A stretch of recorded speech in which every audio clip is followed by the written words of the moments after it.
अखिलेश यादव ने हाल ही में press conference में दिव्यांगजनों के लिए अपनी योजनाओं का खुलासा किया। उन्होंने बताया कि समाजवादी सरकार में विकलांगों के लिए सरकारी दुकानों और किसान बाजारों का निर्माण किया गया था। उन्होंने कहा, यह प्लासियो माल सरकारी था, लेकिन वर्तमान सरकार ने इसे बेच दिया। यादव ने भरोसा दिलाया कि ग्राम पंचायत स्तर पर दिव्यांगों को दुकानों का आवंटन किया जाएगा।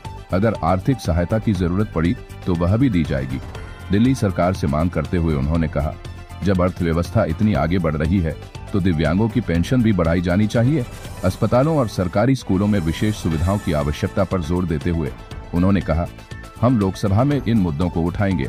और मैं आपसे ये बात कह रहा हूँ, बीजेपी के कार्यकर्ता पे कोई कार्रवाई नहीं होगी, याद रखना।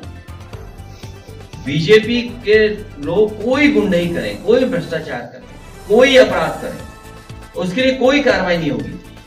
आपने बिजली बनाई नहीं, एटा में इतना बड़ा बिजली का कारखाना लग रहा था, समाजवादी सरकार ने लगवाया, वो पूरा हो गया होता तो सस्ती बिजली मिलती। बिजली बनाई नहीं, ट्रांसमिशन ठीक नहीं किया, डिस्ट्रीब्यूशन ठीक नहीं किया, सबस्टेशन ठीक नहीं किए, तो यही तो होगा, जूता लिए घूमेंगे भारतीय जनता पार्टी के लोग। जब आपने बिजली ही नहीं बनाई, बिजली का इंतजाम नहीं किया और असुविधा है तो नाराजगी होगी। इससे भी महत्वपूर्ण बात है, सुना है कि कानपुर में कोई भारतीय जनता पार्टी का बहुत खासम खास पकड़ा गया है, अखिलेश दुबे। बहुत भारतीय जनता पार्टी का करीबी व्यक्ति है, बहुत करीबी, इतना करीबी है कि वो भाग नहीं पाया। अगर भाग गया होता तो अंडरग्राउंड रहता आईएएस की तरह वो भी। एक और है जिसमें गाड़ियां उठ के गई और ब्लड प्रूफ पहन करके देखा हमने, आपने सबने, वो भी बीजेपी का सदस्य है। दोनों जगह बुलडोजर नहीं चलेगा, दोनों जगह कोई बुलडोजर नहीं चलेगा, क्योंकि वो बीजेपी के लोग हैं, इसलिए बुलडोजर नहीं चलेगा। आप सरकारी जमीन कब्जा कर लो, सरकारी तालाब कब्जा कर लो, आप सरकार से कोई हेराफेरी कर लो, आप पर कोई बुलडोजर नहीं चलेगा। और हमारी एक बहन ने जो पूछा था अभी कि विधायक उनके साथ खतरा जान का, सुना सोशल मीडिया पे किसी ने लिखा था यादव बनकर भी, उसकी सच्चाई हम लोग नहीं जान पाए कौन है। सुना है वही बीजेपी का कार्यकर्ता निकला जिसने गलत भाषा लिखी, गलत व्यवहार किया और क्या क्या नहीं लिखा, वो भी बीजेपी का ही कार्यकर्ता निकला।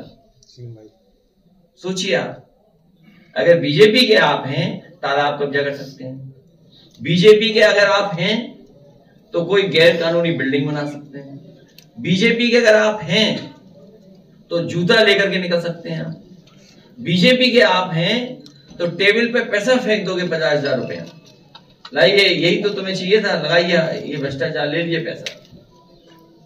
इसलिए बीजेपी आखिरी समय पे पता नहीं क्या क्या करेगी, इसलिए सावधान रहिए पूरे उत्तर प्रदेश के लोगों।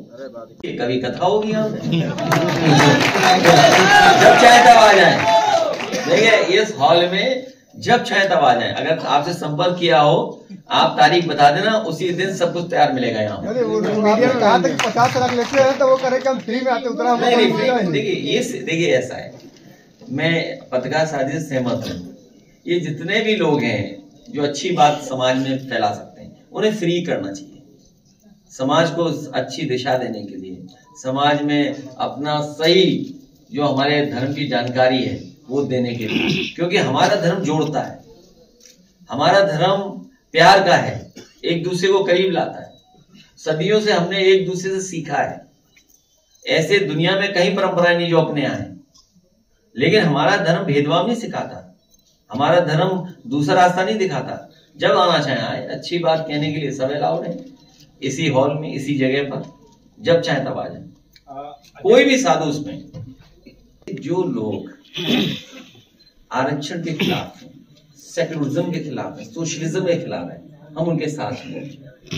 शायद वो बात नहीं समझते होंगे आरक्षण का मतलब क्या है, शायद वो सोशलिज्म का मतलब नहीं समझते होंगे, सेकुलरिज्म का मतलब नहीं समझते होंगे। ये आरएसएस की विचारधारा है। और मैंने कितनी बार बोला आपसे, आप खुद ही नहीं पढ़ते हो। जब बीजेपी का गठन हुआ, उनके पहले जो राष्ट्रीय अध्यक्ष बने उन्होंने अपने अध्यक्षीय भाषण में कहा कि भारतीय जनता पार्टी की विचारधारा सोशलिस्ट होगी, सेकुलर होगी। तो ये बात कहां से आ रही है? लड़ाई उस समय भी थी और मैं आज आपसे कह रहा हूं, देश को खुशहाली के रास्ते पे ले जाने के लिए समाजवादी विचारधारा और सेकुलर रास्ता और लोकतांत्रिक व्यवस्था को और मजबूत करना, उसके अलावा कोई रास्ता दूसरा नहीं होता। यूपी वालों तुम साथ अगर दोगे, अखिलेश भैया यूपी की तस्वीर बदल देंगे। तुम साथ यूं ही दोगे, यूपी की तकदीर बदल देंगे। संसद में दहाड़ा है जब शेर यूपी से, पूछते हैं सभी दुश्मन माथे को पसीने से। खुलवाए थे अच्छे अस्पताल यूपी में, शिक्षा के लिए अच्छे स्कूल बनाए थे। आने वाले कल में फिर भी ये बनाएंगे, पिछड़ों और दलितों को सम्मान दिलाएंगे। अखिलेश भैया जब सीएम बन जाएंगे, पिछड़े और दलितों का सम्मान दिलाएंगे।